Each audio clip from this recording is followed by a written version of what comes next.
couple of years, we've slowly but surely seen a pretty decent rise in acknowledgement of cognitive accessibility as a primary pillar of accessibility support, alongside hearing, vision, and motor accessibility categories. Covering a broad range of disabilities related to the functioning of the brain, we've started to see increasing numbers of game developers offering cognitive accessibility presets in their initial onboarding setups, and more efforts made to offer new types of accessibility support for those with cognitive disabilities. As an autistic gamer myself, I've invested a lot of time over the past few years pitching game developers on ways that video games could be making efforts to be more accessible to the autistic community, ranging from already commonplace concepts to more experimental new ideas. So this week, on accessibility, I wanted to take some time to put some of my big picture thoughts on this topic together in a single place, as a quick primer on concepts worth considering when aiming to design a game for autistic player accessibility. Autism is a spectrum condition, so not every piece of advice given here will apply to every autistic gamer, and some options helpful to some users may not be featured, but I hope this acts as a primer for a broader discussion on the topic. Nonverbal subtext. I'm going to start this video by pitching a concept I've spent the past couple of years trying to encourage game developers to take a chance on implementing, that I think could be really useful for autistic gamers like myself who struggle with understanding nonverbal subtext. Back in September of 2020, Marvel's Avengers was published by Square Enix. While the game itself wasn't terribly notable in terms of accessibility, there was one scene I was fascinated with. In the scene, Kamala Khan is riding in a car with Bruce Banner. No dialogue is exchanged, but the scene plays out with Kamala slurping her near-empty drink cup loudly to get a rise out of Bruce, with him rolling his eyes in an annoyed response. What made the exchange fascinating to me was that the subtitle track was used during this scene to explain the non-verbal subtext of the back and forth, explaining that the slurping was deliberately intended to annoy Bruce, and that his eye movements were an exasperated response to her antagonistic actions. This scene is one of the only times I've ever seen a video game explicitly explain non-verbal subtext as text, and it was hugely useful for my understanding of the intended interpretation of the scene. I'm an advocate of the idea that a potential innovation this industry could attempt to better support autistic players is offering additional clarity for nonverbal subtext. This could come in the form of a separate subtitle track, for example, presented optionally above the standard closed caption track, similarly to how Senua's Saga Hellblade 2 used a second upper subtitle track for displaying positional auditory hallucination subtitles separate from general closed captions. In terms of the work required to design these kinds of nonverbal subtext subtitles, I believe that we could start by looking at the work currently being done to write cinematic audio descriptions of cutscenes for blind players in games like The Last of Us Part 1 Remake. These audio descriptions often already describe visual nonverbal subtext textually, and some of that work could be used as the basis for a nonverbal subtext subtitle track. Cinematic audio descriptions already do the work of deciding how explicit or not to be in explaining uncertain facial expressions, such as describing Ellie's facial expression at the end of The Last of Us Part 1, without stating definitively whether or not she believes Joel. This is a great example to look at of how one might go about this type of autistic player support hypothetically. Additionally, you could consider offering players tone tags on existing subtitles, similar to how many games offer optional speaker name tags, to state the emotion with which certain lines are being stated, to more clearly highlight things like sarcasm or audible uncertainty. Lastly on this topic, offering tone tags could also be really useful for games with narrative dialogue choices, particularly those that noticeably branch their narratives, to better help with understanding the tone a given answer will be delivered with for greater clarity for autistic players. Idioms. On a similar note, as many autistic individuals struggle with abstract turns of phrase or idioms, I would love to see any games that offer tools to confirm the meanings of in-universe terms during conversations also offer the ability to look up the meanings of idioms using those same tools. This is not a hard barrier to progression generally. Autistic players in most cases can look up meanings on their phone if a game allows them the ability to pause during cutscenes and conversations, but in games where these types of glossary tools already exist, it would be great to see them extended to this particular use case. Additional time and information before choices. Many autistic individuals struggle with choice paralysis when faced with choices that we don't feel like we have enough information to confidently navigate. This is made more common by timers on narrative choices and difficulties understanding the unstated context of choices before making them. Giving players the option to see additional information, such as a slightly longer explanation of what they're going to say if they make a specific choice, can help immensely in not getting stressed overthinking an upcoming choice in a game. Additionally, offer players the ability to extend or turn off choice timers, so they have more time to process the consequences of a choice that other non-autistic players may be able to intuit more quickly. Sensory dampening or warnings. One of the ways I'm most personally impacted by being autistic on a day-by-day basis is my relationship with sensory sensitivity. I often find that small noises that others find easy to mentally tune out are impossible for me to ignore, or that when presented with too much sensory input overlapping at once, I can become physically anxious and stressed as my brain struggles to process overlapping unfiltered input. This is not just about it being hard to pick up specifics in the chaos, it triggers a physical stress response that can spiral if not properly managed. In terms of ways that video games can help support players with sensory oversensitivity issues like myself, I want to highlight an example of a game I worked on as an accessibility consultant that released last year, Life is Strange Double Exposure.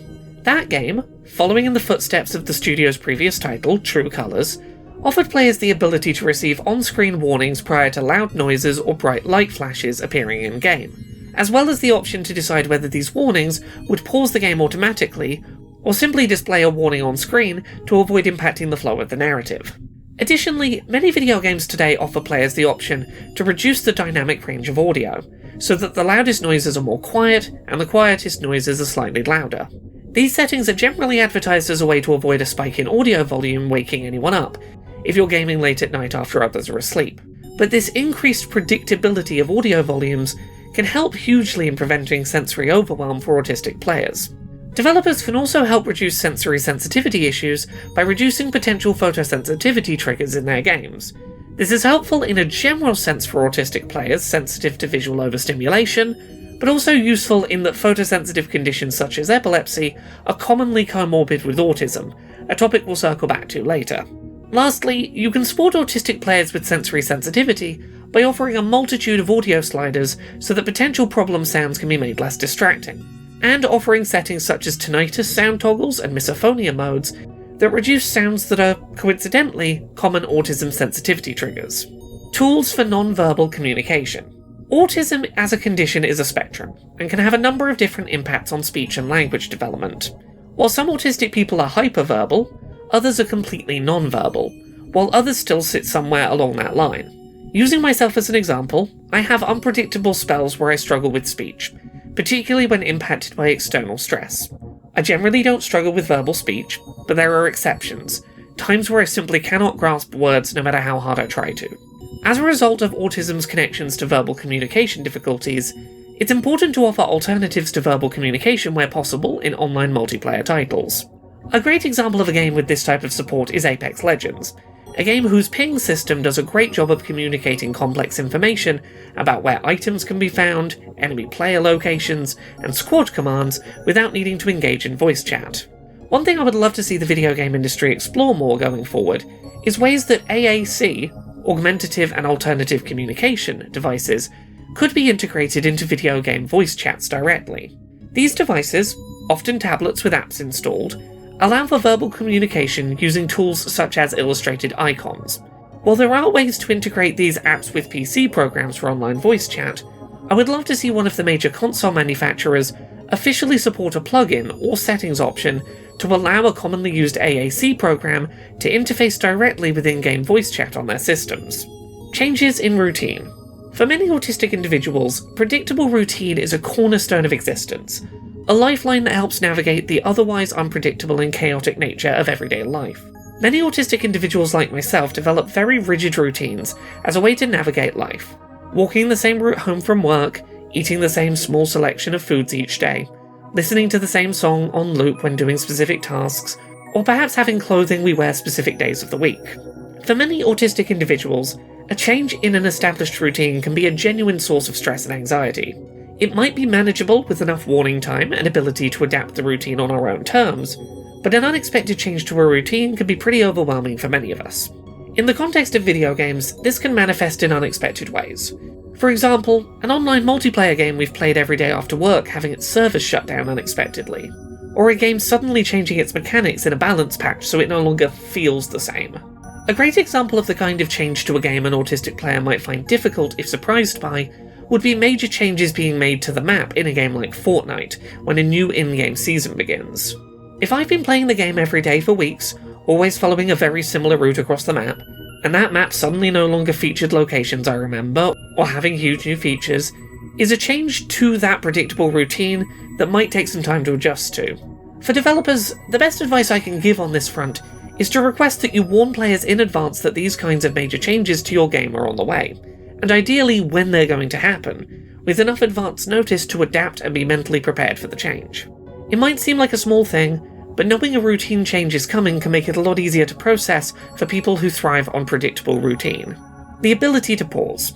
Given that many of the struggles inherent in living with autism can be boiled down to experiencing stress responses and overwhelm caused by sensory and social stimuli and a lack of predictability, one of the best ways you can support autistic players in a broad sense is to make sure your game offers the ability to pause, ideally at any time, including during cutscenes. Be it due to sensory overwhelm or difficulty processing complex social narrative choices, offering players the ability to pause their game can give space to avoid becoming overwhelmed. Inherently inaccessible genres. Some game genres are just inherently likely to contain barriers for autistic players, with a great example of this being social deduction games like Among Us.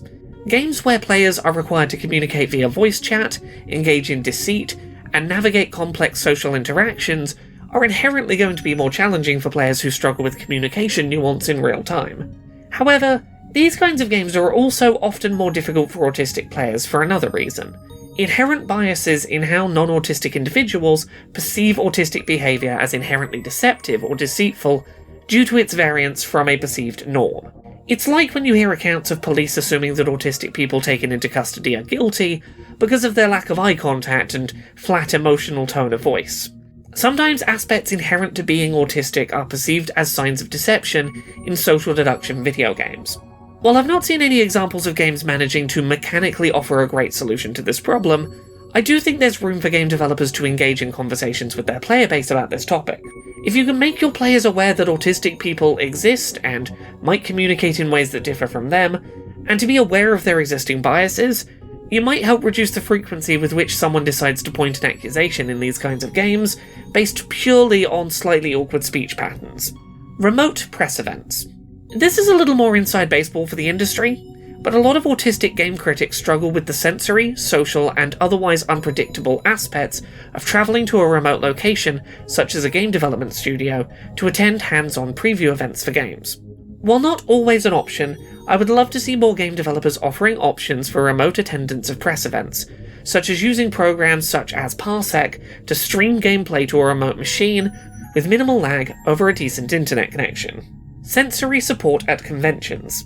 In a similar vein, I love that over the past few years, Xbox has been making efforts to offer autistic attendees at video game conventions support options such as access to a quiet room on the show floor hidden away a little, and access to earplugs to help handle loud environments. I would love to see conventions take things a step further by beginning to offer things like virtual queuing systems for disabled attendees, allowing them to queue for game demos without having to stand in physically crowded and sensory overwhelming lines. Gamescom 2024 attempted a version of this, with a first-come, first-served system for booking appointments to skip the queue for certain game demos, but a version of this expanded and specifically offered firstly to disabled attendees could be hugely helpful in avoiding burnout by allowing queuing time to be spent in less overwhelming environments. Allow repeating levels, minigames, and sections. This is less about addressing an accessibility barrier, and more to do with supporting the ability to play your game in a way that might be best for an autistic player. I'd love to see more game developers actively offer the ability to replay specific levels, sections, minigames, or fights from their game at a later point. This could either be supported by menu options to return to previous parts of a game, or simply making it easy to have multiple save files during a playthrough so that returning to a previous save repeatedly is possible. A lot of autistic people find specific joy in repetitive actions, repeated tasks, and repeatedly revisiting things we enjoy over and over as a form of stimming. Stimming is self-stimulatory behaviour, using repetition as a way of calming and recentering in an overwhelming world. Sometimes stimming looks like rocking back and forth or flapping your hands. Sometimes it looks like replaying your favourite 10 minutes of a video game over and over. and I'd love to see more games make efforts actively to support that. Struggling with multi-step tasks or multitasking. One aspect of living with autism that isn't often discussed in conversations around accessibility accommodations in tech is the cognitive load experienced by autistic individuals when processing multiple step tasks or attempting to multitask information processing. In terms of multi-step processes first, myself and many other autistic people struggle with initiating tasks without a clear understanding of the steps that are going to follow and how they will lead to an ultimately completed task. Starting a task without a clear sense of how to complete it, how many steps there will be involved, how long it will take, etc., is a stressful degree of uncertainty. In real life, the solution to this is usually allowing autistic people to ask clarifying questions without treating that as them questioning the authority of the person assigning the task. In video games, an alternative solution might be offering players a toggle to show what all the sub-steps on a quest are going to be in advance. If a side quest starts by sending the player to fight one individual enemy, but is going to sprawl into a multiple-hour chain of events, involving tracking down enemies based on vague photo clues, and at points will lock the player into lengthier sections where they're unable to switch tasks, that sort of information being able to be revealed in advance could help with making decisions about when to play that content in a way that will be less stressful. In regards to multitasking, many autistic individuals struggle with processing multiple tasks at once, or being expected to unexpectedly and rapidly drop one task and move to another. The way I try to explain this is that, for me, it feels like when I get deep into a particular task or activity, wires start connecting between my brain and the task. Switching tasks or doing something else at the same time means taking a moment to safely disconnect those cables so they can pause data transfer or free up bandwidth to try and process something in parallel. It's not as easy as yanking a handful of cords out. They need unplugging carefully, which can take a moment. In terms of ways developers can design around this, finding ways to set expectations up front about task switching can be useful. Recognise this can be a barrier, and if your game relies on sudden and frequent task switching as a core gameplay element, maybe warn players that that's something present in the game so they can make informed choices before purchase. Exit ramps for compulsive players. Over the past few years, addictive has become an increasingly common marketing term used to imply, as a positive, that a game is hard to put down once you start playing. At its best, this might mean a game is great with lots of replay value, but at its worst, it may simply mean a game is doing a good job of causing addiction, with a gameplay loop that makes it genuinely hard to walk away from.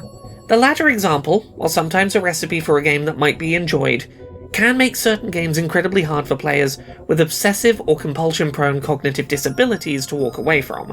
Players who are prone to, for example, obsessively collecting sets of items, trying to max out levels, or check every possible spot for collectibles, may find certain games difficult to put down. As an autistic person, this can lead to me, at times, playing a game longer than intended, causing issues in my personal life. Addiction as a negative aspect of games. One thing I try to encourage game developers to consider in their design is exit ramps, to give compulsion-prone players clean and easy places in the gameplay loop to pause and come back another day. Examples of this could include the recent release of Elden Ring Night Rain, with its sub-1 hour roguelike runs having a clearer exit point than the base game of Elden Ring, where a player might one more try a boss for multiple hours without a clear exit opportunity. Overlaps with comorbid conditions. Disabilities rarely occur in isolation, and there are a large number of cognitive and physical disabilities that occur at statistically higher than average rates in the autistic community. While these comorbid conditions and their accessibility needs are not directly connected to the autism diagnostic criteria, their overlaps are common enough that to support the autistic community, you ideally need to keep some other communities' needs in mind also. Below are some examples that are not an exhaustive list and not explored in depth, but a starting point for additional research. Dyspraxia and coordination disabilities. Conditions such as dyspraxia impacting spatial awareness, fine motor control, and coordination consistency are common in the autism community, meaning that motor control accessibility often helps the autistic community. Hyperactivity and impulsivity, ADHD. ADHD has a statistically high overlap with autism, meaning that considerations around players with poor memory, lack of focus, and physical hyperactivity are important. Consider options such as pinning screenshots to maps in games like Prince of Persia: The Lost Crown, or options to turn off button press to skip through text, for players who might absent-mindedly button mash and accidentally miss text. Additionally, predatory microtransaction practices are more likely to impact players with impulsivity condition overlaps such as this, increasing the importance of not taking advantage of compulsion-prone players. Epilepsy. As previously mentioned, photosensitive epilepsy is fairly common in the autistic community. Designing your game to inherently remove common photosensitivity triggers is important, and can be done with the help of tools like the open-source EA program Iris. Additionally, offering warnings before visually intense scenes can also be helpful. Stomach issues. Autistic individuals often suffer from a variety of stomach issues such as IBS. The ability to pause a game at any time is particularly important given the possibility a player may need to use the bathroom unexpectedly. Ehlers-Danlos syndrome. A connective tissue disorder, EDS is very common in autistic individuals and can impact everything from frequency of joint dislocations to general pain and fatigue. Offering players options to avoid motion controls, reduce button mashing, and turning holds into toggles, etc., can all help those at this intersection.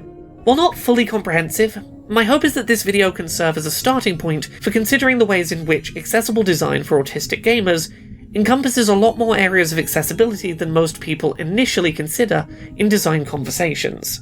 While there are other autism symptoms that game design could perhaps find ways to accommodate, this should help as a starting list of considerations for ways gaming today could be better accommodating to autistic players with a little bit of focus and attention on our needs as a community.